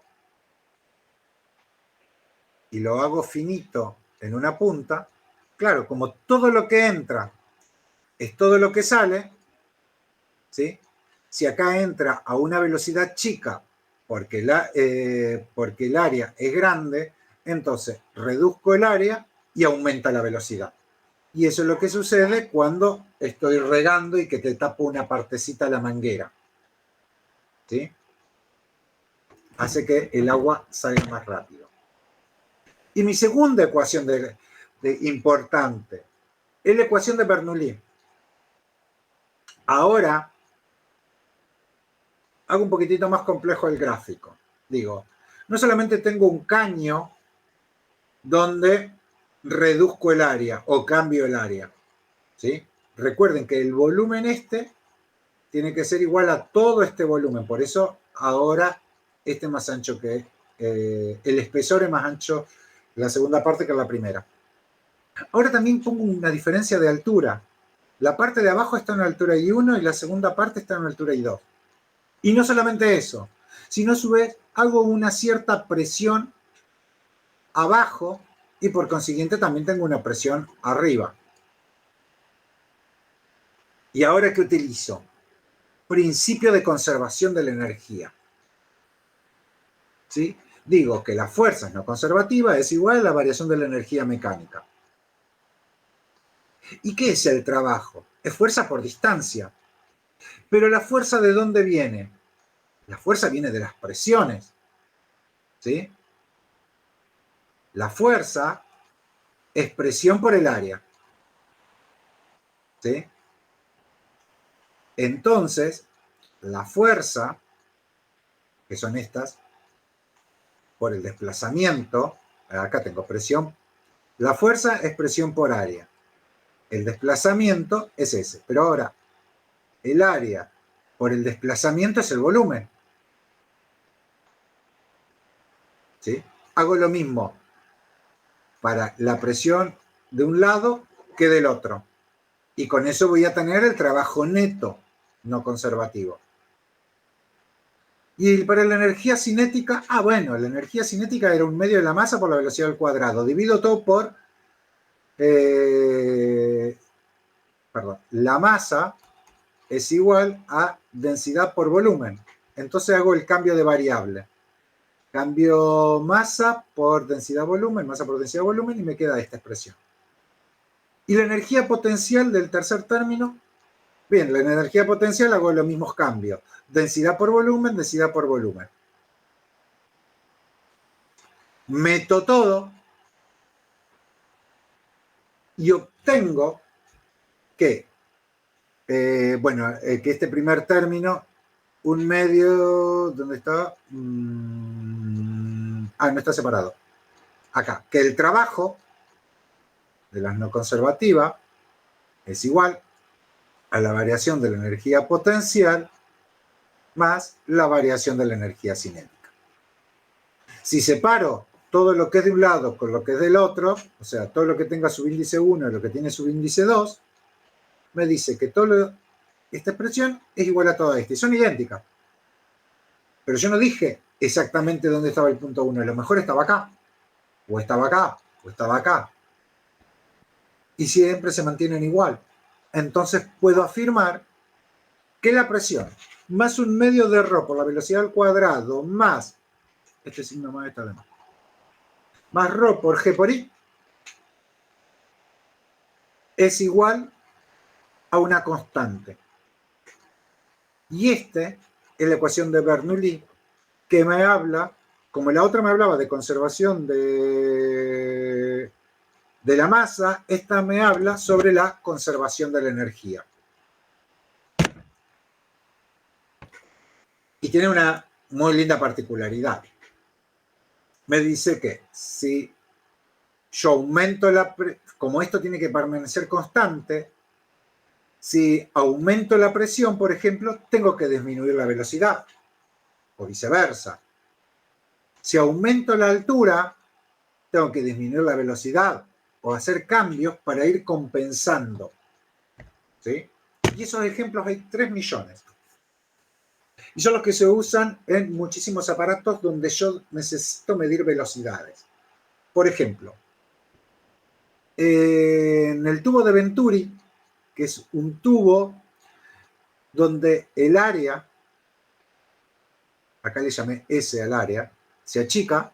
Claro, si el área se achica, voy de un área grande a un área chica. Quiere decir que por el principio de conservación de la masa, es decir, por el de continuidad, la velocidad tiene que aumentar. Si disminuye el área, aumenta la velocidad. Perfecto. Ahora, en esta parte utilizo principio de continuidad. Pero en este punto y en este punto voy a utilizar Bernoulli. Y entonces, como la velocidad acá es distinta de la velocidad acá, la presión acá va a ser distinta a la presión acá. Y entonces luego utilizo Pascal, el principio de Pascal. ¿Sí? Utilizo esto y puedo determinar, conociendo esta diferencia de altura, cuál es la velocidad en alguna parte del tubo. ¿Sí? Esto, bueno, más o menos así, no lo tengo el tubo de Pitot. No lo puse al tubo de Pitot. En los aviones o en los autos de Fórmula 1, está en alguna parte.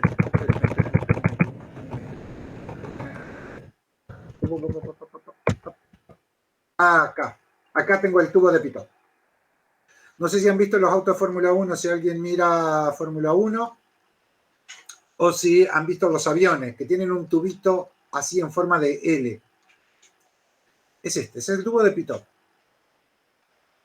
¿Por qué? Porque si yo conozco la diferencia de altura, yo mido la diferencia de altura en un tubo de esta forma, el aire que pasa por acá y el aire que pasa por acá, yo puedo determinar por la diferencia de altura cuál es la velocidad del aire. La diferencia de altura me da diferencia de velocidades.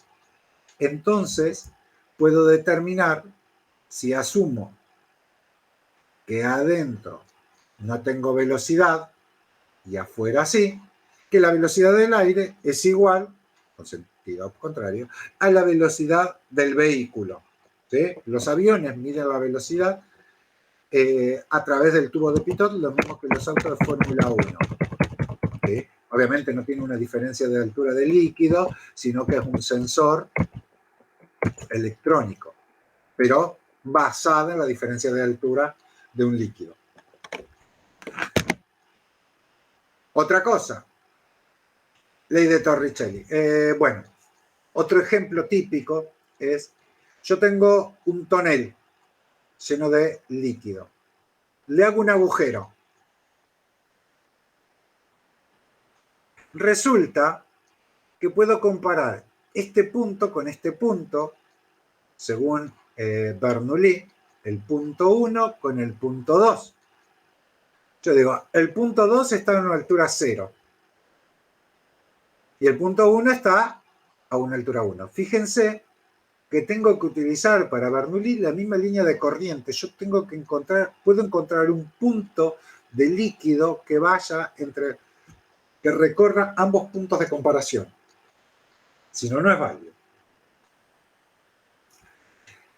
El punto P1 está a presión atmosférica y el punto P2 también está a presión atmosférica porque está abierto a la presión atmosférica, aquí abajo. Como este está tan alejado del agujero, puedo decir que sobre la superficie la velocidad es nula. Es decir, que V1 es 0. Entonces, conociendo la altura y conociendo la densidad, vamos a suponer que fuese agua, cerveza, vino, lo que sea, puedo conocer con qué velocidad va a salir el fluido por ese agujero. Obviamente, cuanto más arriba esté, la diferencia, la altura será menor, ¿verdad? Y entonces está aguantando poco peso. Por eso, y la velocidad va a ser menor. Por eso, si hago un agujero muy arriba, vamos a dibujar así. Si el agujero está muy arriba, el chorrito es así. A medida que voy bajando, el chorrito se va agrandando.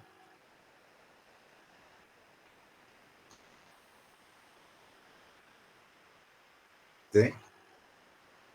Cuanto más abajo hago el agujero, mayor es la presión y por consiguiente mayor es la velocidad. Bien. Este mismo fenómeno nos permite explicar por qué conviene abrir las ventanas cuando sopla viento, un viento muy fuerte. O la abro del todo o la cierro del todo. ¿Sí? Pero no puedo ponerla de manera intermedia. Eso evitará que los techos se me vuelven. También me explica la cuestión de las diferencias de presiones y las velocidades, cómo funcionan los sprays, los aerosoles. Fíjense, cuando yo aprieto esta bomba, esta perillita, estoy tirando a un aire a una gran velocidad. Claro, la velocidad acá arriba es grande y la velocidad aquí abajo es cero. Más velocidad, menos presión. Como es menos presión, el líquido sube. Y a su vez se encuentra con un aire a presión, listo, y entonces se esparce. También me explica los efectos de combar la pelota, no sé cómo se le llama, cuando juegan al fútbol. Si yo le pego una pelota y la hago girar, ¿sí? La hago girar sobre su eje de esta manera, ¿qué sucede?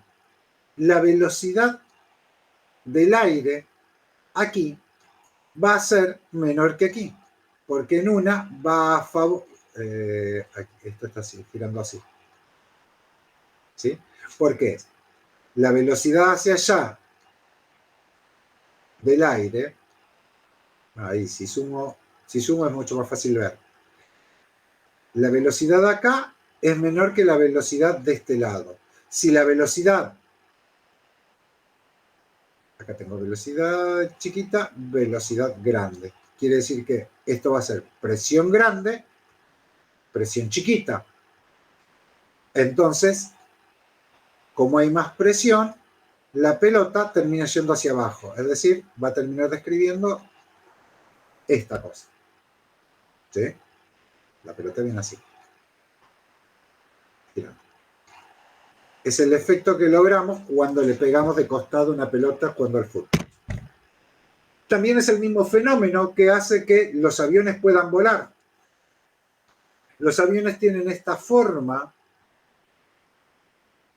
particular, es bastante análogo a lo que sucede con los paraguas, porque el viento se mueve relativo al ala del avión hacia atrás. Pero ¿qué sucede? Como la superficie superior del ala es más grande que la inferior, y como las partículas que salen por el lado, que chocan por el lado frontal, son las mismas que se tienen que unir al final, quiere decir que en el mismo intervalo de tiempo, las que van por arriba recorren una mayor distancia que las que van por abajo. Quiere decir que las que van por arriba van a una velocidad más alta, porque recorren más distancia en el mismo tiempo. Si tienen una mayor velocidad, habrá una menor presión y por consiguiente la diferencia de presión, ¿sí? Presión baja, presión alta, hace que el avión se eleve. Lo mismo pasa con los paraguas. Si está soplando mucho viento, la forma del paraguas, al tener esta forma de semiesférica, claro, sopla mucho viento, estas partículas recorren en el mismo tiempo más distancia que esta, quiere decir que van a más velocidad, quiere decir que hay una diferencia de presión y quiere decir que el paraguas se me va a volar.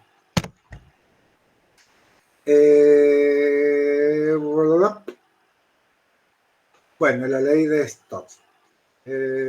Esta parte ni la toman en cuenta. Y esta es la parte que hace fuego. Y creo que eso era más o menos todo. Encuentro que, guapa, 2 horas. Bueno, para 40 y pico de filminas es bastante. Bueno, preguntas, consultas, aunque sean simples. ¿Sacaron algo en limpio?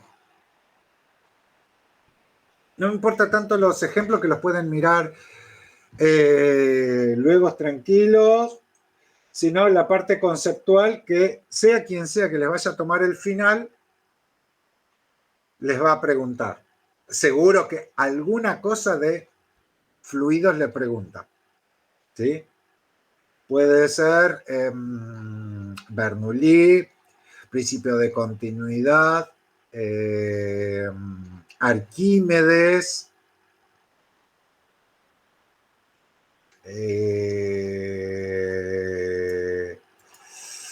alguna de estas cosas sobre los manómetros. Medio difícil, pero también puede ser que pregunten sobre tensión superficial, ¿qué es la tensión superficial? ¿Sí?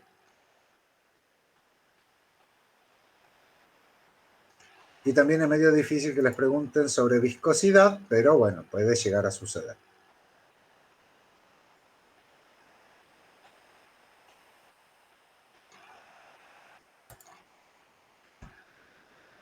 Bueno, ¿quedó alguien ahí o se durmieron todos? Sí, sí. Sí, acá estamos. Estamos acá. Bueno, consulta, algo que le haya quedado. Es para que tengan más que nada un vistazo a la hora de dar el final. Perfecto. ¿Sí? Bueno, ¿no tienen consultas? Me voy a pasear a la perra. No, de mi parte no. No, Bueno. no, nada de esto, nada. Si en una semana no le subí el PowerPoint, porque voy a corregir todos esos defectillos que vi, me avisan. ¿Ok? Listo, profe. Bueno, y cualquier duda, No. consulta, me escriben.